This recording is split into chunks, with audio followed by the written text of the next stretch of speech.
부활하신 예수님께서 제자들에게 자기 자신의 모습을 몇 번 보여주셨습니다. 그런데 주님이 부활하신 다음 그분이 40여일간 제자들과 시간을 계속 같이 보내신 게 아니라 나타나셨다가 잠시 어디로 떠나시고 나타나셨다가 잠시 어디로 떠나시곤 하는 일들을 반복하셨던 것 같습니다. 그리고 제자들도 부활의 주님을 만난 것으로 인한 기쁨이 있기도 했지만 주님이 계속 자기들과 함께 계시지 않아서 그것 때문에 자주 낙심에 빠지기도 했습니다. 그리고 예수님을 따라 나선 이 일이 과연 의미가 있었는가 지난 3년을 돌아보며 때로는 큰 실패감에 젖어들기도 했습니다. 그리고 그런 감정과 함께 베드로를 포함한 7명의 제자들이 다시 갈릴리 어부의 삶의 자리로 돌아갑니다. 21장 3절입니다. 시몬 베드로가 나는 물고기 잡으러 가노라 하니 그들이 우리도 함께 가겠다고 하고 나가서 배에 올랐으나 그날 밤에 아무것도 잡지 못하였더니. 물고기 잡으러 갔습니다. 전공입니다. 그럼에도 불구하고 마치 3년 전 어떤 사건의 데자뷰처럼 베드로가 한 마리의 물고기도 잡지 못하게 됩니다. 밤새 수고했지만 그의 배가 텅 비었고 그의 그물이 텅 비었습니다. 빈 손과 빈 그물로 대표되는 실패자의 자리에 이제 주님이 나타나셨고 그들에게 물으십니다. 5절입니다. 예수께서 이르시되 얘들아 너희에게 고기가 있느냐 대답하되 없나이다. 3년 동안 예수님을 따라 다닌 여정에 대해서 실패라는 단어로 규정하고 있는 그들에게 다시 실패가 찾아왔습니다. 다시 갈릴리로 돌아간 제자들에게 빈 그물과 빈 손은 어떤 의미가 있을까요? 그들에게 갈릴리는 어떤 의미가 있을까요? 사실 갈릴리라는 지역에 제자들이 지금 도착해 있는 것은 그들이 자원해서 그곳에 간 것이기도 하지만 예수님이 이미 막달라 마리아를 통하여 제자들에게 내가 갈릴리에 가 있을 테니까 너희들도 갈릴리로 오라라고 말씀하셨습니다. 지난주까지 우리가 살펴보았던 본문의 내용은 예루살렘에서 있었던 내용이에요. 그리고 주님은 제자들에게 갈릴리로 가 있으라고 말씀하셨습니다. 마가복음 16장 7절입니다. 가서 그의 제자들과 베드로에게 이르기를 예수께서 너희보다 먼저 갈릴리로 가시나니 전에 너에게 말씀하신 대로 너희가 거기서 배우리라 하는지라. 주님이 제자들에게 먼저 갈릴리에 가 있으라 말씀하셨고 주님도 거기 계셨습니다. 제자들은 그런 예수님의 말씀 때문인지 아닌지는 알 수 없지만 자신들의 고향 갈릴리에 이르렀고 그곳에서 다시 물고기를 잡기 시작합니다. 방금 봉독했었던 본문 3절에서 베드로가 말한 내용으로 본다면 그곳에서 그들은 물고기 잡는 일 말고는 다른 일은 생각할 수 없었던 것 같습니다. 그리고 주님은 그런 제자들에게 나타나서 물으셨습니다. 너희에게 고기가 있느냐? 이 말은 갈릴리 호수 근처의 수산물 상인들의 말로서 아침 경매를 하려고 하는데 나에게 팔 고기가 있느냐라고 던지는 당시의 상인들의 용어였습니다. 그리고 당연히 밤새 수고했지만 한 마리의 물고기도 잡지 못했던 제자들은 아무것도 없습니다 라고 말할 수밖에 없었습니다. 자, 그렇다면 주님은 이미 제자들에게 물고기가 없다는 사실을 아셨을 텐데 왜 제자들에게 굳이 물으시면서 그들의 입에서 nothing, 아무것도 없습니다 라는 말을 끄집어 내셨던 것일까요? 주님 제자들에게 이렇게 말씀하고 싶으셨습니다. 고기가 너의 인생의 목적이 되어서는 안 된단다. 고기가 너의 인생이 되는 순간 너는 허무함의 구렁에 빠질 수밖에 없단다. 놓아야 할 것을 놓지 못하는 인생의 어리석음과 실수, 잡아야 할 것을 잡지 못하는 인생의 어리석음과 실수, 그것을 반복하지 말아야 한단다 라고 주님 말씀하시는 것입니다. 여러분, 성경에 보면 고기로 대표되는 재물과 명예를 추구하며 한껏 자신의 창고를 채웠던 대표적인 인물이 있습니다. 성경에서 제일 부자로 등장한 사람 누굴까요? 솔로몬이죠. 솔로몬. 그렇죠? 제일 부자죠. 근데 그 솔로몬이 부자로 살다가 그의 생의 마지막 지점에 이렇게 이야기했었습니다. 전도자가 이르되 헛되고 헛되며 헛되고 헛되니 모든 것이 헛되도다. 고기를 위한 삶을 살아보았지만 그것이 나에게 의미가 없더라 라고 나중에 솔로몬이 고백했었죠. 그리고 오늘의 주님은 제자들에게 말씀하십니다. 헛되지 않으려면, 가치 있는 삶을 원한다면, 생존을 넘어선 가치 있는 삶을 원한다면 갈릴리 호수 그 위에서 고기가 아닌 나 예수를 기억해야 한단다 라고 주님 오늘 말씀하시기 위해 굳이 제자들에게 nothing, 아무것도 없습니다라는 말을 끄집어내신 것입니다. 봐라, 너희에게 잡은 것이 무엇이 있느냐? 너희 손에 남은 것이 무엇이 있느냐? 나를 버리고 떠난 이 갈릴리 호수 위에서 너희가 밤새 수고했지만 너희에게 남은 것이 무엇이냐라고 주님 지금 질문하시는 것이죠. 그 갈릴리 호수에서 제자들이 기억해야 될 것이 바로 이것이죠. 전도서 12장 1절입니다. 앞서 헛되고 헛되니라고 말했던 그 전도자가 이렇게 말합니다. 너는 청년의 때에 너의 창조주를 기억하라. 곧 곤고한 날이 이르기 전에, 나는 아무 낙이 없다고 할 해들이 가깝기 전에. 그리스도 없는 갈릴리, 그리스도 없는 인생이 허무함을 알고 그리스도와의 관계를 끊어버리고 떠난 그 여정의 실패를 교훈 삼으라고 주님 말씀하시는 것이죠. 쿠바의 바닷가에 한 늙은 어부가 살고 있었습니다. 어느 날 고기를 잡기 위해 바다로 나갔지만 어찌된 영문인지 한 마리의 고기도 잡지 못하게 됩니다. 하루, 이틀, 열흘, 20날이 지나 무려 83일이 지났지만 그는 여전히 빈손 신세였습니다. 그리고 마침내 84일째가 되는 어느 날 길이가 무려 5.4m나 되는 거대한 청새치를 만나서 사흘 밤낮에 걸친 사투 끝에 간신히 포획하기에 이릅니다. 그 정도의 크기라면 지난 3달 동안 공친 것을 메꾸기에 충분해 보였습니다. 늙은 어부는 황홀한 만족감으로 집을 향해 뱃머리를 돌렸습니다. 그러나 기쁨도 잠시, 그가 뜻하지 않은 상어떼의 공격을 받게 됩니다. 노인은 이번에는 자신이 잡은 청새치를 지키기 위해 상어떼와 사투를 벌이지만 배가 해안에 도착했을 때 남은 것이라곤 앙상한 뼈뿐이었습니다. 결국 늙은 어부는 쓰레기 조각을 치우기 위해 무려 90여일이나 수고했던 것입니다. 허밍웨이의 소설 노인과 바다의 내용입니다. 우리 주님 말씀하십니다. 다시 돌아간 갈릴리에서 너희들이 나의 제자로서 처음 발을 내딛던 그 순간을 한번 기억해 보자. 그날 밤에도 아무것도 잡지 못하고 허무함과 실패감으로 가득했던 너희들에게 내가 나타나지 않았느냐? 그리고 너희들의 배를 채우지 않았느냐? 그리고 그날 너희들이 어떤 과감한 결단을 보여주었는지 다시 한번 기억해 보자 라고 말씀하십니다. 누가복음 5장 11절입니다. 그들이 배들을 육지에 대고 모든 것을 버려두고 예수를 따르니라. 그때 내가 너희에게 나타났을 때 너희들이 모든 것을 버려두고 나를 따르지 않았느냐? 그런데 이번에는 너희가 나를 버리고 다시 갈릴리로 돌아왔다. 그리고 너희에게 남은 것이 무엇이냐?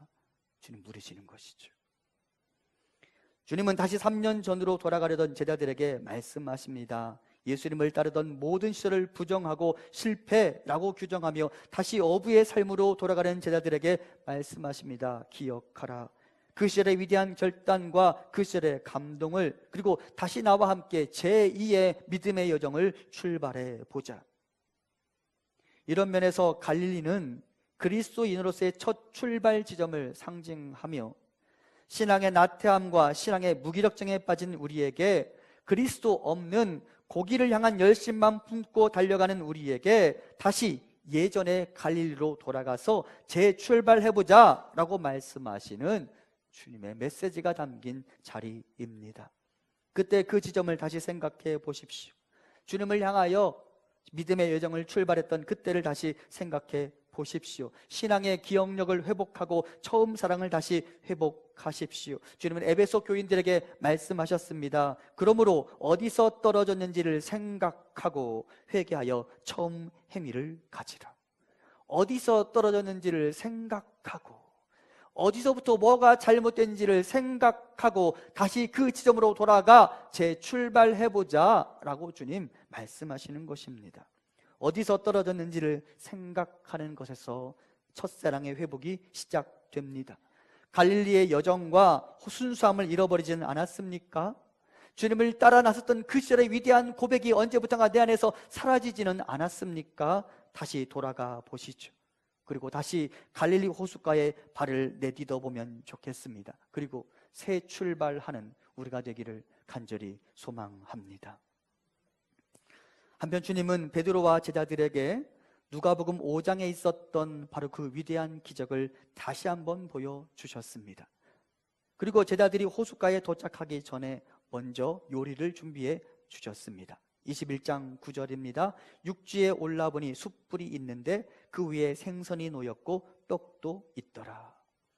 그리고 그 숯불 곁에 있는 제자의 이름을 부르십니다. 요한의 아들 시몬아. 제가 요한복음 21장을 묵상하면서 갈릴리의 주님은 오직 한 사람에게만 시선이 고정되어 있음을 보게 되었습니다. 다름 아닌 실패자 베드로입니다. 주님을 부인하고 달아났던 그 베드로입니다. 주님이 밤이 새도록 갈릴리의 물고기들의 움직임을 컨트롤하셨습니다. 다른 사람의 그물에는 몰라도 베드로의 그물에는 들어가지 못하도록 모든 물고기들을 막아내셨습니다. 그리고 베드로가 3년 전 경험했던 그 기적을 다시 한번 보여주셨습니다. 그런데 베드로가 눈치를 채지 못합니다. 그의 친구 요한이 먼저 예수님의 모습을 보게 되죠. 주님이시다. 그리고 베드로가 그 주님 곁으로 가지만 주님께 한마디 말도 건네지 못합니다. 죄송했기 때문이죠. 그것이 베드로의 심정을 대표하는 단어였습니다. 죄송함. 다른 제자들은 금세 예수님 주변에 몰려들었는데 유독 베드로는 그날따라 남은 일을 하겠다고 연신 물고기 마리수를 세고 있습니다. 가까이 갈 수가 없었습니다. 죄송했기 때문입니다. 그런데 주님은 그런 베드로의 마음을 아셨습니다. 그리고 철저하게 베드로 한 사람을 위한 무대를 세팅하십니다. 먼저 주님이 베드로가 잡아온 물고기가 아니라 주님이 어디서 구하셨는지는 모르지만 주님이 직접 준비하신 물고기를 가지고 떡과 함께 아침 식사를 준비하셨습니다. 그리고 베드로에게 말하시죠. 와서 조반을 먹으라. 그런데 그 물고기를 굽기 위해 주님이 동원하신 도구를 오늘 본문을 보면 숯불이라고 말하고 있습니다. 이 숯불이라는 단어, 헬라어 원어상으로 이 숯불이라는 단어가 성경 전체적으로 딱 2번만 등장합니다. 그런데 이 단어가 요한복음 21장 말고 또 어디에 등장하느냐? 또 요한복음에 등장하는데요. 요한복음 18장 18절입니다.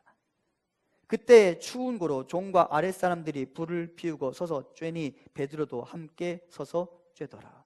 베드로가 불 옆에 있습니다. 이때가 어느 때냐면 베드로가 예수님을 3번 부인하던 그 순간입니다.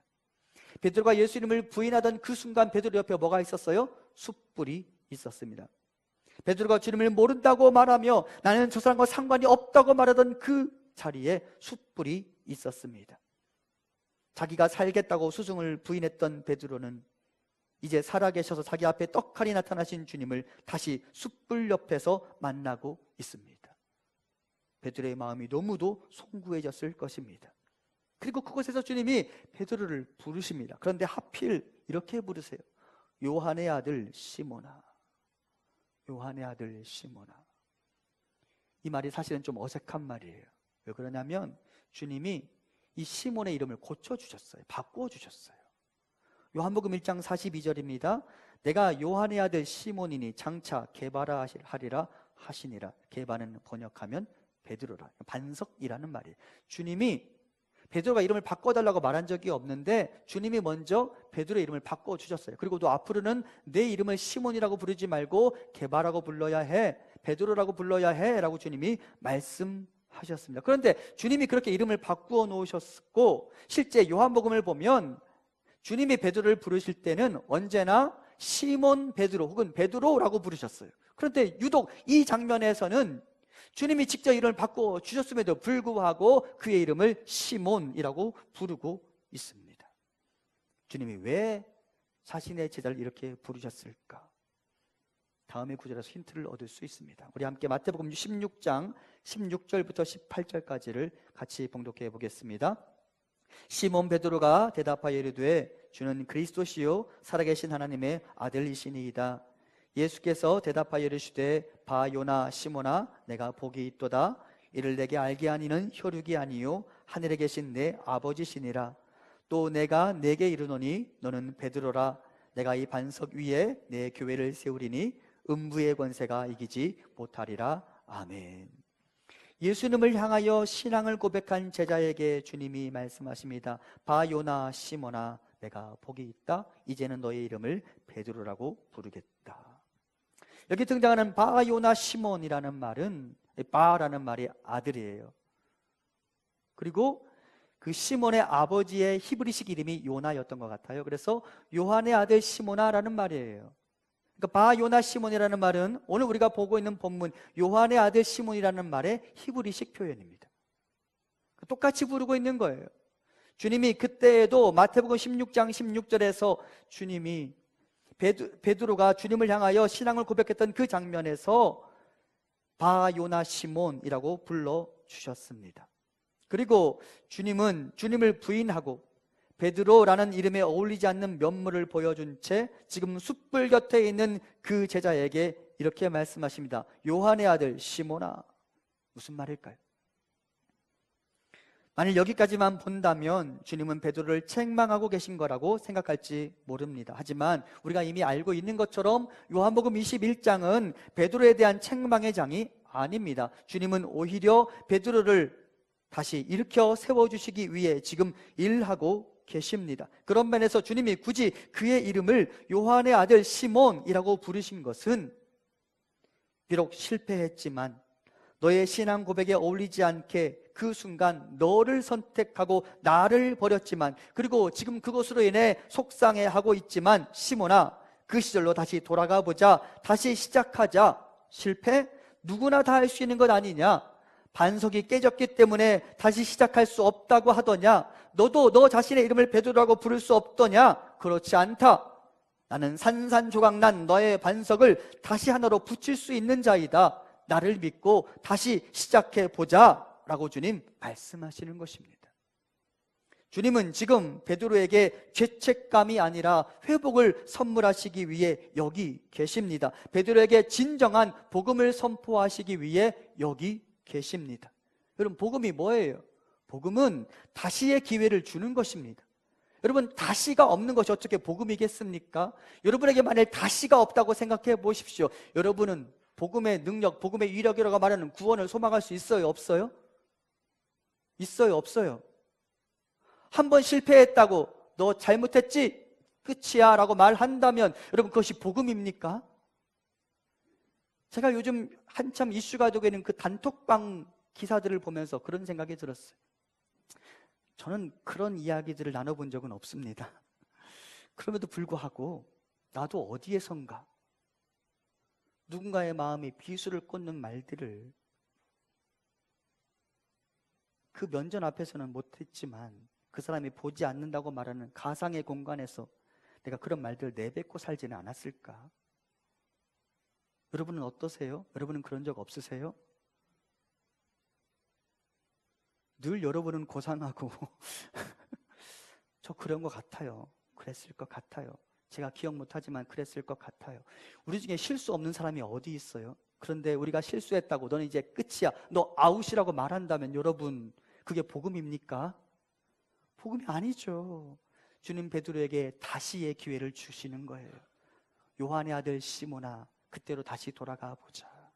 그때 그 자리에서 다시 시작해 보자 라고 주님 지금 말씀하고 계십니다. 주님은 베드로의 마음의 짐을 덜어주시기 위해 내가 너를 믿는다는 사인과 함께 이렇게 말씀하십니다. 내 양을 먹이라. 여러분, 내가 믿지 못하는 사람에게 내 것을 맡길 수 있어요? 없어요? 없어요. 그런데 주님이 지금 베드로에게 자신의 것을 맡기고 계세요. 베드로에게 말씀하시는 거예요. 내가 너를 이제 믿어. 너 할 수 있어. 너는 개바, 반석에 어울리는 삶을 향하여 다시 출발할 수 있어 라고 주님 말씀하십니다. 주님 그러면서 자기의 양떼를 베드로에게 맡기시죠. 주님은 그렇게 깨뜨려진 그 반석 베드로에게 자신의 사람들을 맡기셨습니다. 그에게 다시 기회를 주셨습니다. 그것이 복음이죠. 실패했다고요? 그럴 수 있습니다. 본래 우리가 먼지 덩어리에 불과한 사람들이잖아요. 여러분, 아담아의 뜻이 뭐라 그랬어요? 아담이 무엇을 소재로 만들어졌다고요? 먼지에서 왔다고 말씀드렸어요. 먼지예요, 먼지. 아담이라는 말 자체가 먼지라는 의미예요. 먼지 덩어리예요. 먼지 덩어리는 우리가 깨트려지기 쉬운 게 당연한 것 아니겠습니까? 그렇죠. 그럴 수 있어요. 우리는 그럴 수 있어요. 하지만 여러분, 우리 주님의 솜씨를 아시지 않습니까? 우리 주님 멋진 토기장이이십니다. 그분의 킨츠키를 기대하십시오. 그리고 다시 일어서십시오. 오히려 킨츠키가 만들어낸 아름다움이 더 값어치가 있다고 말씀드리지 않았습니까? 킨츠키 뭐예요? 깨진 도자기를 보수하는 장인의 기술이에요. 오히려 보통 그릇보다 킨츠키 된 그릇이 더 값어치가 있다고 말하잖아요. 주님이 우리를 다시 빚으시기를 원하시고 우리를 보수하기를 원하십니다. 베드로에게 그 일을 이루시기 위하여 지금 갈릴리 호수 위에 나타나셨고, 굳이 요한의 아들 시몬아, 그때 그 순간을 다시 한번 기억해 보자라고 말씀하시며 베드로를 위한 회복의 일을 시작하신 것이죠. 그것이 복음이며 그 복음이 여러분과 저를 초대하고 있습니다. 사랑하는 성도 여러분, 실수할 수 있어요. 실패할 수 있어요. 하지만 그 실패와 실수로 나 자신을 너무 함부로 대하지 마십시오. 다시 일어날 수 있습니다. 아멘. 주님이 기회를 주시는 거예요. 다시 시작해보자. 또한 기억하십시오. 나뿐만 아니라 그 사람도 실수할 수 있습니다. 그 사람의 실수를 내 마음에 오래 새겨두지 마십시오. 낙인 찍지 마십시오. 내가 나에게 너그러운 것처럼 그 사람에게도 너그러워져야 합니다. 그것이 우리 주님의 마음이 아닙니까? 그것이 복음이 아니겠습니까? 그렇게 살아가시죠. 우리의 관용을 그 사람에게 보여주십시오. 그 사람이 위대한 킨츠키로 재탄생하게 될 것입니다. 주님이 자신의 제자들을 부르셨습니다. 요한의 아들 시몬아. 둘이 처음 만났을 때 그 어색함 그대로가 둘의 관계에서 느껴집니다. 그리고 아직은 주님을 어색하게 대하는 그 베드로에게 주님이 물으십니다. 내가 나를 사랑하느냐? 여러분 같으면 주님의 이 질문에 뭐라고 답하시겠어요? 제가 이 한 주간 이것을 계속 생각해 보았어요. 내가 당시에 베드로였다면 주님을 부인하고 달아났던 그 제자에게 나타나셔서 희준아, 네가 나를 사랑하느냐라고 물으신다면 나는 뭐라고 답할 수 있을까? 잘 답이 떠오르지 않더라고요. 잘 답이 떠오르지 않아요. 주님 베드로에게 물으셨습니다. 베드로야, 네가 날 사랑하느냐? 그러자 베드로가 주님께 말하죠. 내가 주님을 사랑하는 줄 주님이 아십니다. 그런데 이렇게 질문을 한번 주고 받았으면 끝나야 되는데 주님이 굳이 두 번 더 똑같은 질문을 던지셨습니다. 내가 나를 사랑하느냐? 그리고 오늘 본문에 보면 베드로가 주님이 3번이나 물으셨기 때문에 마음속에 근심이 생겼다라고 말하며 그 근심 중에 말합니다. 내가 주님을 사랑하는 줄 주님이 아십니다. 주님이 베드로에게 왜 3번씩이나 같은 질문을 던지셨을까요? 주님은 바요나 시몬, 요한의 아들 시몬의 그 신앙 고백이 갖는 의미를 분명하게 선포하고 싶으셨습니다.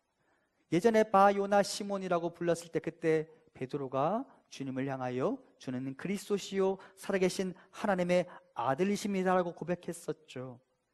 베드로에게 주님 말씀하시는 거죠. 만일 너의 그 고백이 진실된 것이라면 너는 오늘 내가 던지는 이 질문에도 분명하게 답할 수 있어야 한단다 라는 의미로 오늘 질문을 던지셨습니다. 오늘 질문을 다시 보겠습니다. 요한의 아들 시몬아, 내가 이 사람들보다 나를 더 사랑하느냐?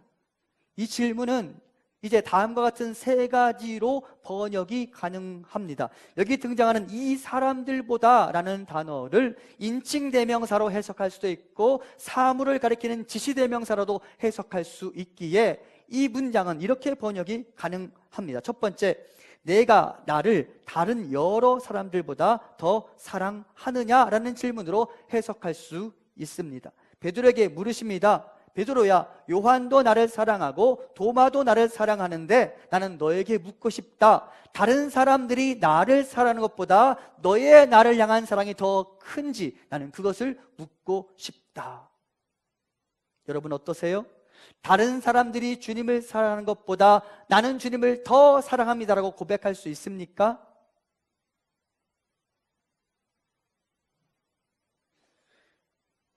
제가 어떻게 받아들여야 될지. 두 번째, 이 질문은 내가 다른 사람들보다 나를 더 사랑하느냐라는 질문으로 번역이 가능합니다.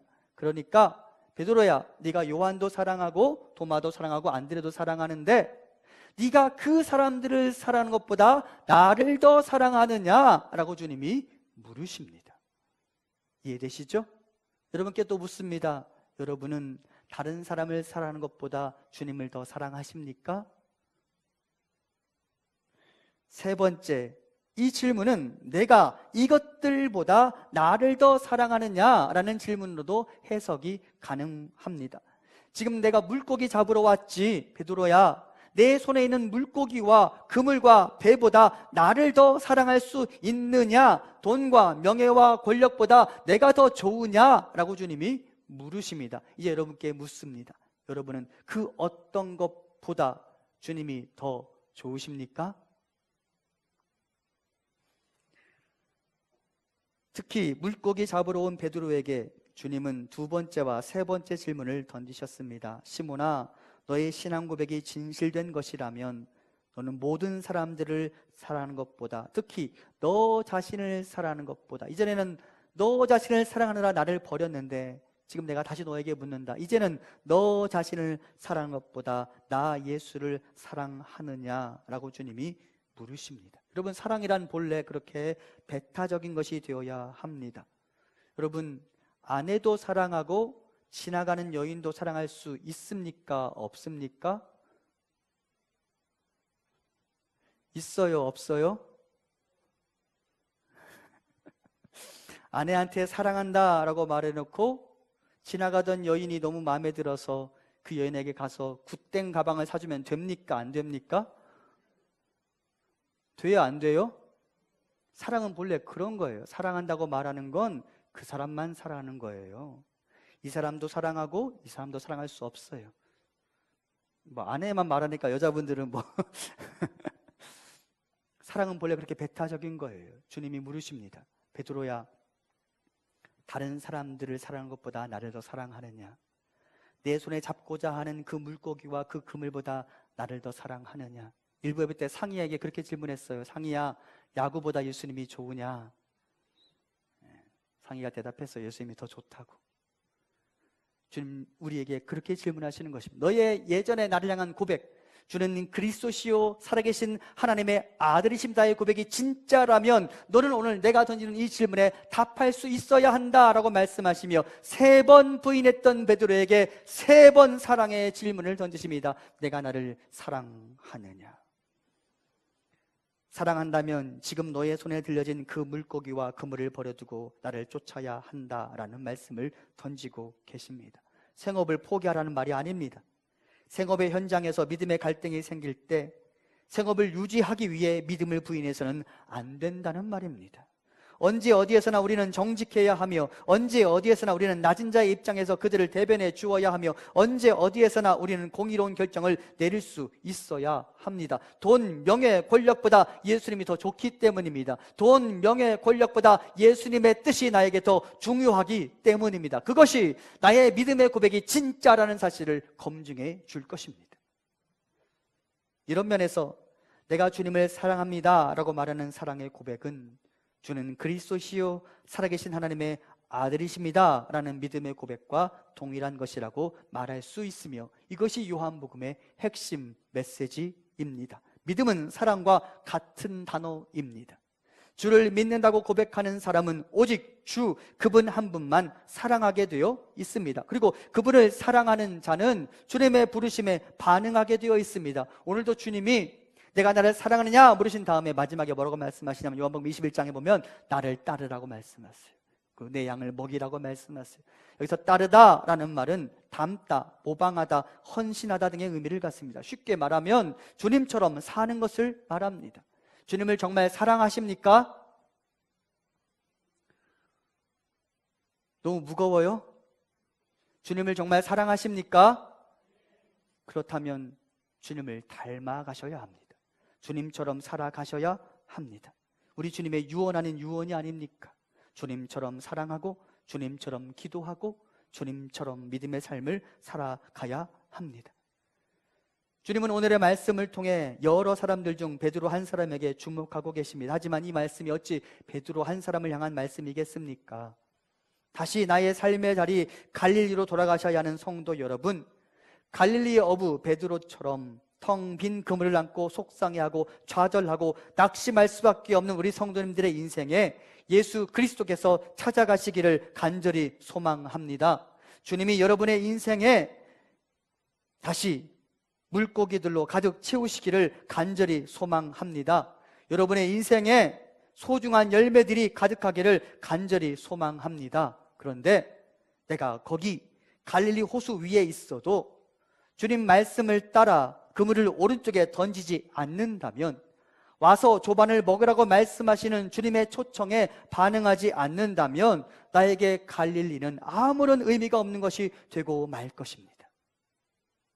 주님 없는 인생의 허무함을 깨닫고 이제 우리 주님의 초대에 반응하십시오. 주님이 음식을 마련하시고 은혜의 보따리를 준비하시고 우리에게 손을 내밀며 말씀하십니다. 와서 조반을 먹으라. 여러분, 우리가 알고 있는 헬라어로 된 물고기를 지칭하는 단어가 있습니다. 뭘까요? 익투스라는 단어, 익투스. 예전에는 그 크리스찬임을 스스로 드러내는 사람들이 이렇게 차량 뒤에 그 물고기 표시를 이렇게 붙이고 다녔잖아요. 그래서 그 익투스, 물고기가 익투스. 그래서 오늘 베드로가 잡은 것도 익투스, 익투스. 그런데 여러분, 주님이 베드로를 위해 내미신 것은 익투스가 아니에요. 아주 작은 물고기를 상징하는 옵사리온이라는 다른 단어예요. 그런데 이 옵사리온이라는 단어가 또 어디에 등장하는지 아세요? 오병이어 기적에 등장해요. 주님은 베드로에게 익투스를 잡게 하셨는데 주님이 베드로를 위해 내미신 것은 옵사리온이에요. 주님 베드로에게 다시 말씀하세요. 베드로야, 광야에서 내가 너희를 먹였던 그 오병이어 기적하지. 나에게 복이 있고 나에게 먹을 것이 있으며 나에게 너희를 위해 충분히 제공할 선물이 있어. 제발 나를 떠나 다시 갈릴리로 돌아가려 하지 말고 갈릴리에서 나를 향한 인생을 재출발해보자 라고 주님 우리에게 말씀하시는 것입니다. 사랑하는 성도 여러분, 이제 주님이 내미시는 그 손을 잡고 그분의 초대에 반응하시기 바랍니다. 그것이 요한을 통해 주시는 믿음이 아닙니까? 믿음이 뭐라고 그랬어요? 제가 요한복음 설교하면서 계속 믿음을 강조했어요. 믿음은 뭐냐? Believe into, 그분 안으로 들어가는 것, 그분과 하나가 되는 것, 그것이 요한복음이 말하는 믿음입니다. 이제 그분 안으로 들어가 그분과 교제하고 그분 안에 있는 기쁨의 열매들을 나의 삶에서 맺어가는 우리가 되기를 간절히 소망합니다. 우리 인생의 가장 훌륭한 농부이신 하나님 아버지를 기억하십시오. 그리고 그분께 나의 삶을 맡기십시오. 그럴 때 나의 인생이 바뀌게 될 것입니다. 오늘로써 요한복음을 마무리 지을 텐데요, 요한복음 설교를 마무리하면서 제가 여러분과 함께 이 사진을 다시 보고 싶었습니다. 기억나시죠? 요한복음 15장 설교할 때 여러분과 함께 나누었어요. 하나님이 나의 농부이시니, 그렇죠. 도덕현이라는 농부가 만들어낸 이 포도나무, 세상 어디에도 없는 포도나무. 제가 이걸 말씀드리면서 여러분과 함께 그런 이야기를 나누었어요. 농부가 누구이냐에 따라 내 나무가 달라지더라. 그렇죠? 농부가 누구이냐에 따라 내 열매가 달라지더라고. 사랑하는 성도 여러분, 여러분의 인생을 농부이신 여호와 하나님께 맡기시길 바랍니다. 그분이 나의 아버지, 나의 농부가 되실 때 내 삶이 바뀌게 될 거예요. 더불어 believe into, 그분 안으로 들어가 그분과 연합하여 포도나무이신 예수 그리스도로부터 떨어지지 아니하고 그분 곁에 붙어 있을 때 또한 우리 삶의 위대한 열매가 맺힐 줄로 믿습니다. 농부이신 여호와 하나님의 은혜와 포도나무이신 예수 그리스도의 은혜로 성도님들의 삶에, 우리 교회에 하나님 베푸신 아름다운 열매가 가득하기를 간절히 소망합니다.